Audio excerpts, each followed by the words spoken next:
สองสีพระมหาราชครูเกษราปัญญาปรมาติกาจารย์จากวัดดับภัยเชียงใหม่สืบสานเวลาผ่าน131 ปีนานไกลวัดพระบาทอุดมรุ่งเรืองงามตาเจ้านายบุญธรรมสาขาหลวงปวงเชียงใหม่ปกครองหัวเมืองฟ้าทุ่มเทแรงกายแรงใจทุกชาติพันธุ์รวมใจรักษา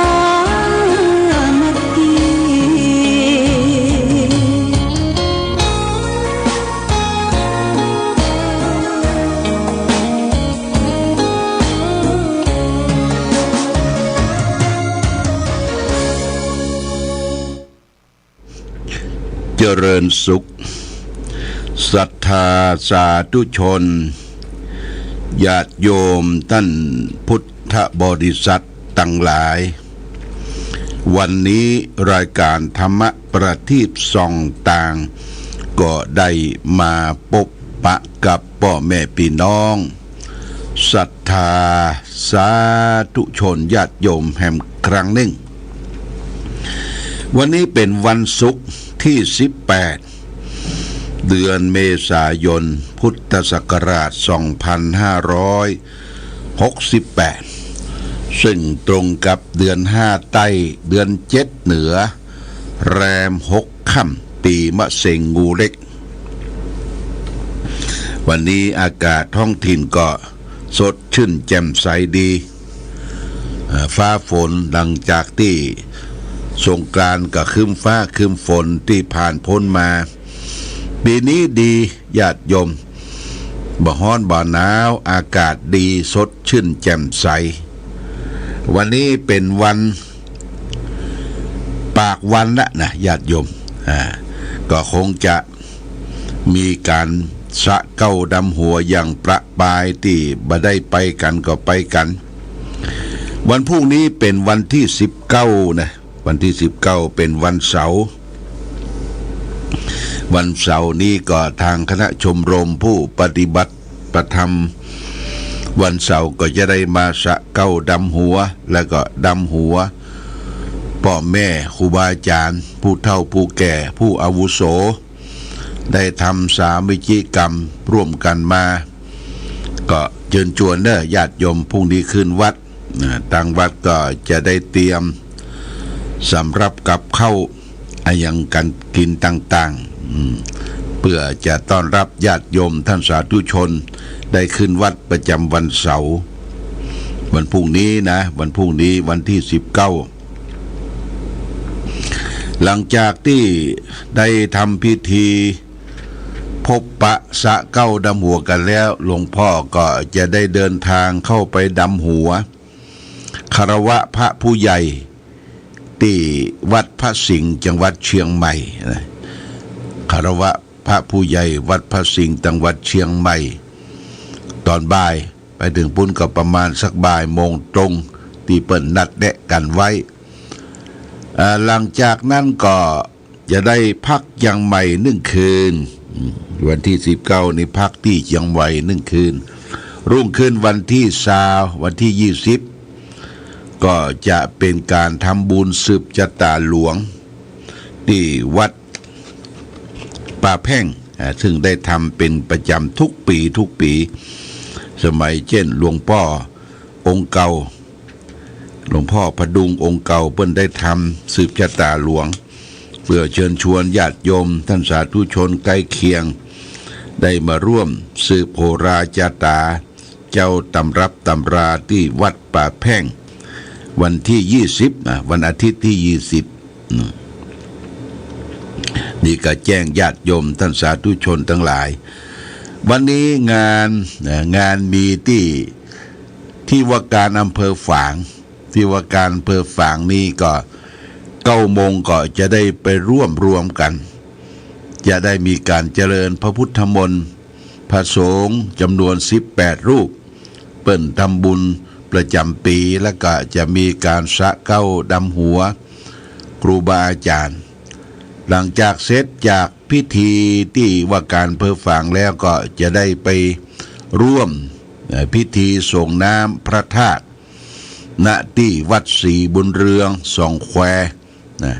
ศรีบุญเรืองสองแควคงจะไปที่ปุ้นก็ประมาณสัก10 โมงเก่งจะไปฉันเพลที่วัดศรีบุญเรืองสองแควนี่ก็แจ้งญาติโยมท่านสาธุชนทั้งหลายรับทราบแล้วก็ฉันเพลที่สองแควแล้วก็ปิกวัดแล้วก็มีคนมาสะเก้าดำหัวยังประปายอยู่ยังหมดบะเสียงเตื้อเลยระหว่างสงกรานต์ปีเก่าผ่านพ้นไปปีใหม่เข้ามากับประเพณีที่ล้านนาเราได้สืบสานกันมากับประเพณีสะเก้าดำหัวผู้เฒ่าผู้แก่พ่อแม่ครูบาอาจารย์พระสังฆพระสงฆ์ทั่วไปอันนี้เป็นวัฒนธรรมประเพณีที่ได้ทำสืบสานกันมาจนถึงปัจจุบันนะญาติโยมก็บ่ได้ละเลยแต่ว่านี้ก็มีคณะสงฆ์อำเภอได้มาคารวะครูบาอาจารย์สะเก้าดำหัวพระผู้ใหญ่ที่ได้มารวมกันณที่ศาลาพุทธบริษัทห้องประชุมของคณะสงฆ์อำเภอฝางก็จบไปเป็นที่เรียบร้อยจึงขอขอบคุณอนุโมทนากับวัดวาอารามต่างๆทุกภาคส่วนได้นำน้ำข้าวมิ้นส้มปล่อยเครื่องสักการะบูชามาประกอบพิธีขมาราโตษขอความสุขจงเกิดมีแก่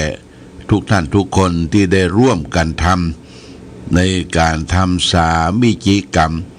คือคารวะดำหัวในช่วงปีใหม่วันพุธนี้ก็วันที่19ก็ที่วัดพระสิงห์เปิ้นก็จะไปร่วมกันที่วัดพระสิงห์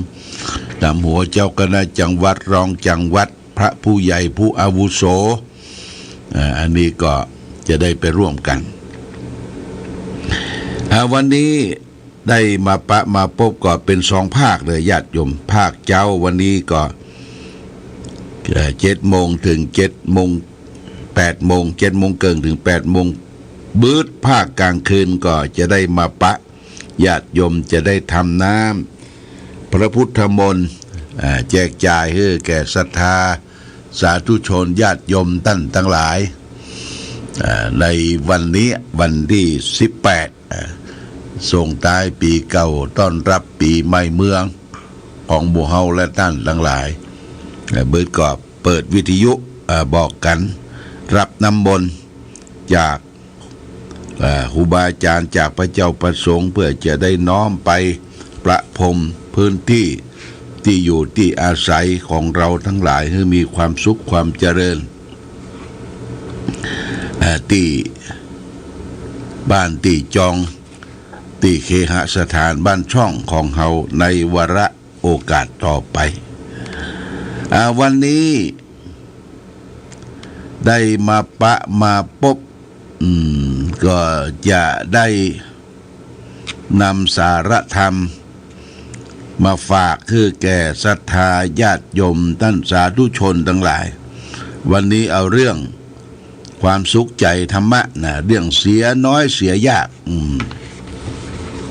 เสียน้อยเสียยากนี่มันเป็นจะได้เฮาก็ลองฟัง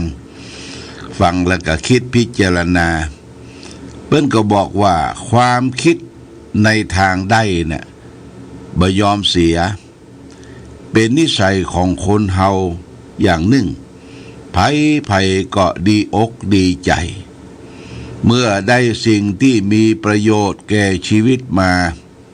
เพราะการได้มาเป็นสัญลักษณ์ของความเจริญก้าวหน้าการเสียไปเป็นสัญลักษณ์แห่งความเสื่อมคนเราจึงบ่ค่อยที่จะยอมเสียอย่างไปได้ง่ายๆถ้าบ่ได้อย่างกลับคืนมาในบางสิ่งบางอย่างคนเฮาก็ถึงกับสละชีวิตเพื่อรักษาสิ่งที่เป็นห่วงแหนไว้บ่ยอมให้มันเสียไปแต่ใน บางกรณีคนเฮาต้องยอมเสียประโยชน์ส่วนน้อยเหพ่องเพื่อทนุถนอมได้ซึ่งประโยชน์ส่วนใหญ่เพราะถ้าบ่ยอมเสียส่วนน้อยก็จะเป็นเหตุให้ทำลายประโยชน์ส่วนใหญ่ภายหลังบุคคลที่มีปัญญามองหันการไกลย่อมยอมเสียวัตถุประสงค์ยังดังกล่าวไว้บ่ยากจึงมีคติที่ถือกันทั้งในการทางโลกและทางธรรมว่าประโยชน์ของตนเป็นประโยชน์ส่วนน้อยประโยชน์ส่วนรวมเป็นประโยชน์ส่วนใหญ่เพราะตนเป็นส่วนหนึ่งของสังคมที่อยู่ร่วมกันดำรงอยู่ในโลกนี้ชั่วระยะเวลาหนึ่งเต้าอันแต่สังคมหรือชุมชนตั้งอยู่ในโลกนี้จะยืนนานหาที่สุดบ่ได้ความได้ความเสียก็เกี่ยวกับส่วนรวมจึงชื่อว่ามีส่วนสัมพันธ์เกี่ยวข้องผู้คนเป็นจำนวนหนึ่งเป็นจำนวนมากเป็นจำนวนล้านจำนวนแสนเทียบกับประโยชน์โดยเพียงคนเดียวแล้วมีความสำคัญผิดกันไปได้เป็นอย่างยิ่งแต่คนเรามีความเห็นแก่ตัวเป็นประจำนิสัยจึงบ่ค่อยที่จะยอมเสียประโยชน์อย่างไปง่ายๆแม้จะเป็นประโยชน์ส่วนรวมก็ตามนับว่าความคิดผิดหลายอย่างมากมายถ้าไผหันแก่ได้บ่ยอมเสียในคราวที่ควรเสียความโลภคืนคือแก่ได้ปิดบังดวงปัญญาความเห็นอันถูกต้องในใจเสียเขารู้ว่าเพราะความบ่ยอมเสียของเขานั่นเองแต่จะกลายเป็นความเสียหายของคนอื่นเป็นจำนวนหนึ่งจำนวนปันจำนวนแสนดังที่ประวัติศาสตร์ได้จารึกความเสียหายของโลกในใจของคนเราต่อคิดได้พวกเราก็จะประนามสาปแช่งผู้นั้นเดวหันประโยชน์ส่วนตนตัสมาหิปติโตโปโสสัมพัสสังอัตตมัตตโนโลกันสะนวสังคัจเชวนายะนิจยังวตังผู้เป็นบัณฑิตเมื่อเล็งเห็นประโยชน์ส่วนตนไม่พึงลุอำนาจของโลภะจึงกำจัดน้ำใจใน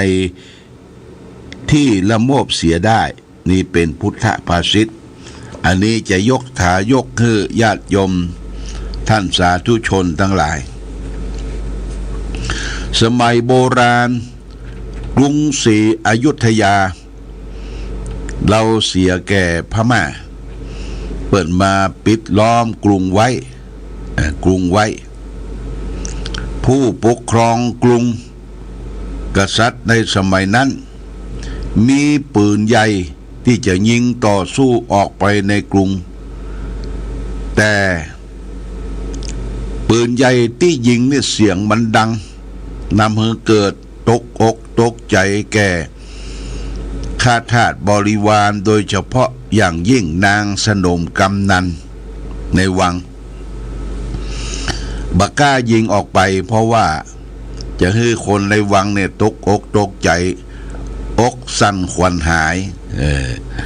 เมื่อบ่ยิงปืนออกไปต่อสู้กับข้าศึกก็บุกเข้า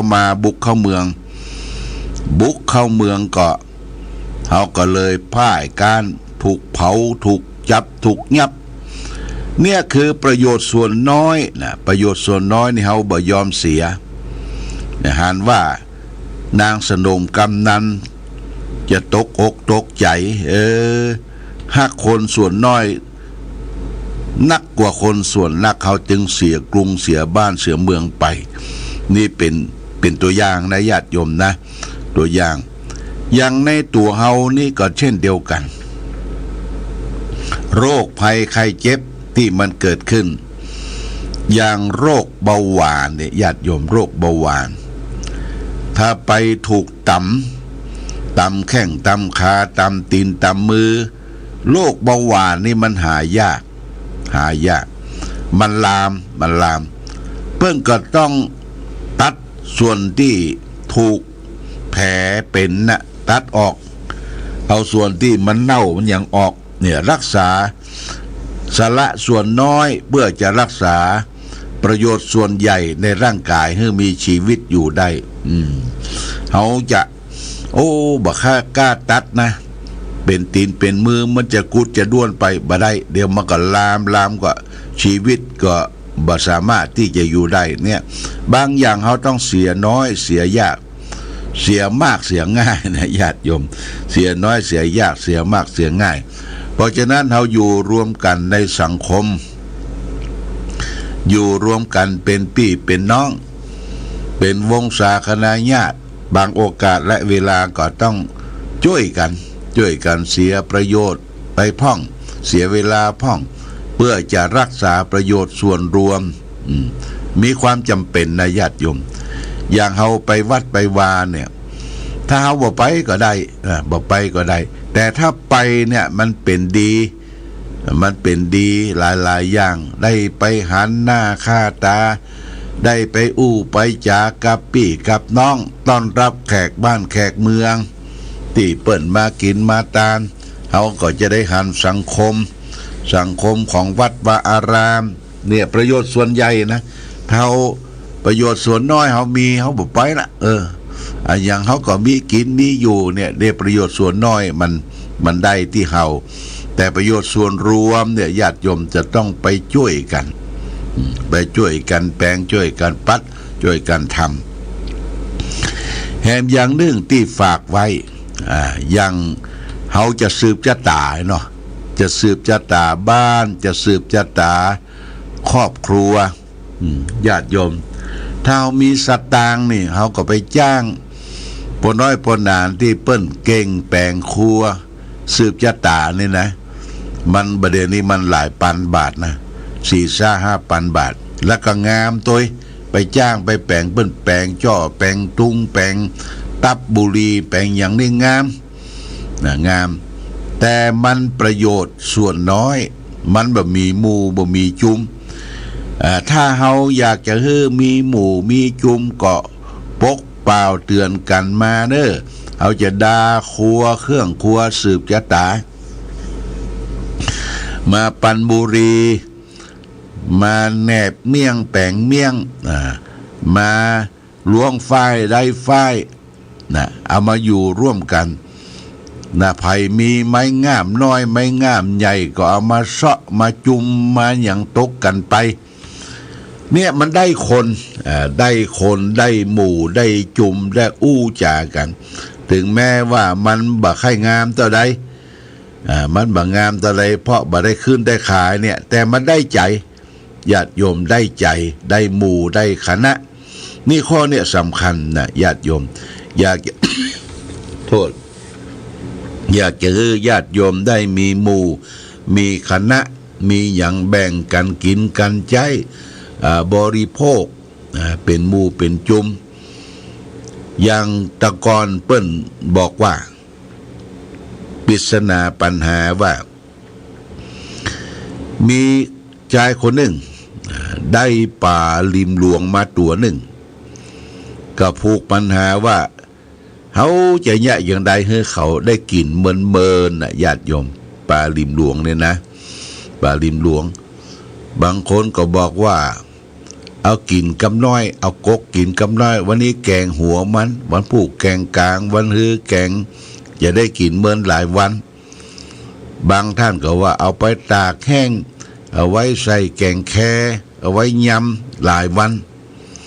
แต่คนที่มีปัญญาบอกว่า ปลาลีมหลวง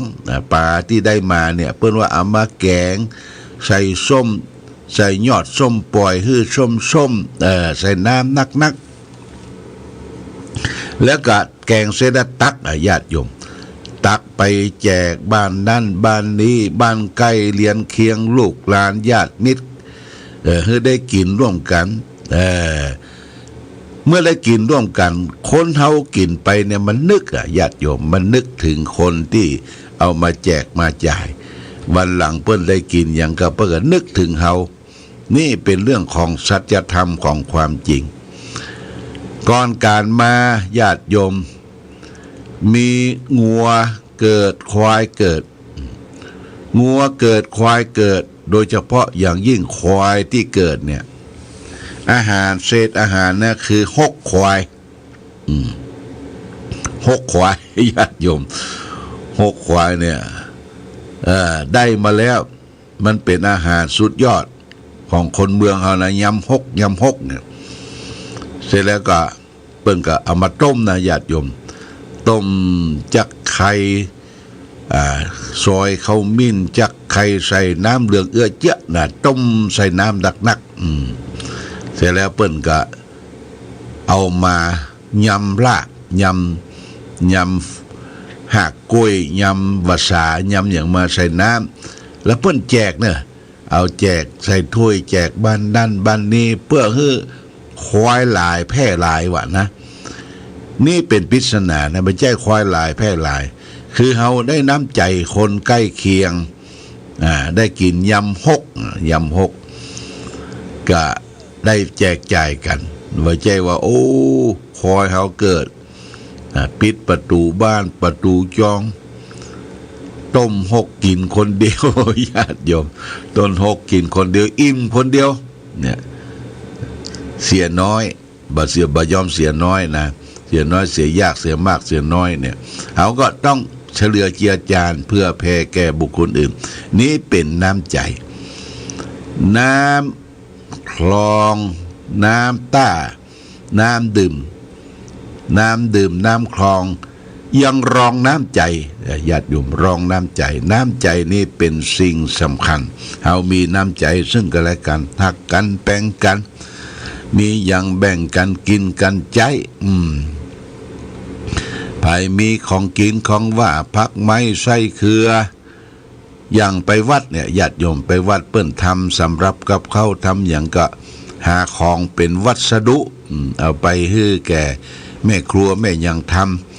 ำแล้วก็จะได้เอามาแจกจ่ายกันเนี่ยอันนี้เป็นสิ่งสำคัญเรียกว่าเสียน้อยเสียยากเสียมากเสียน้อยเขาก็เสียส่วนน้อยเพื่อจะได้สังคมส่วนมากนี่ฝากไว้เอาละวันนี้ได้การธรรมะประทีปส่องต่างได้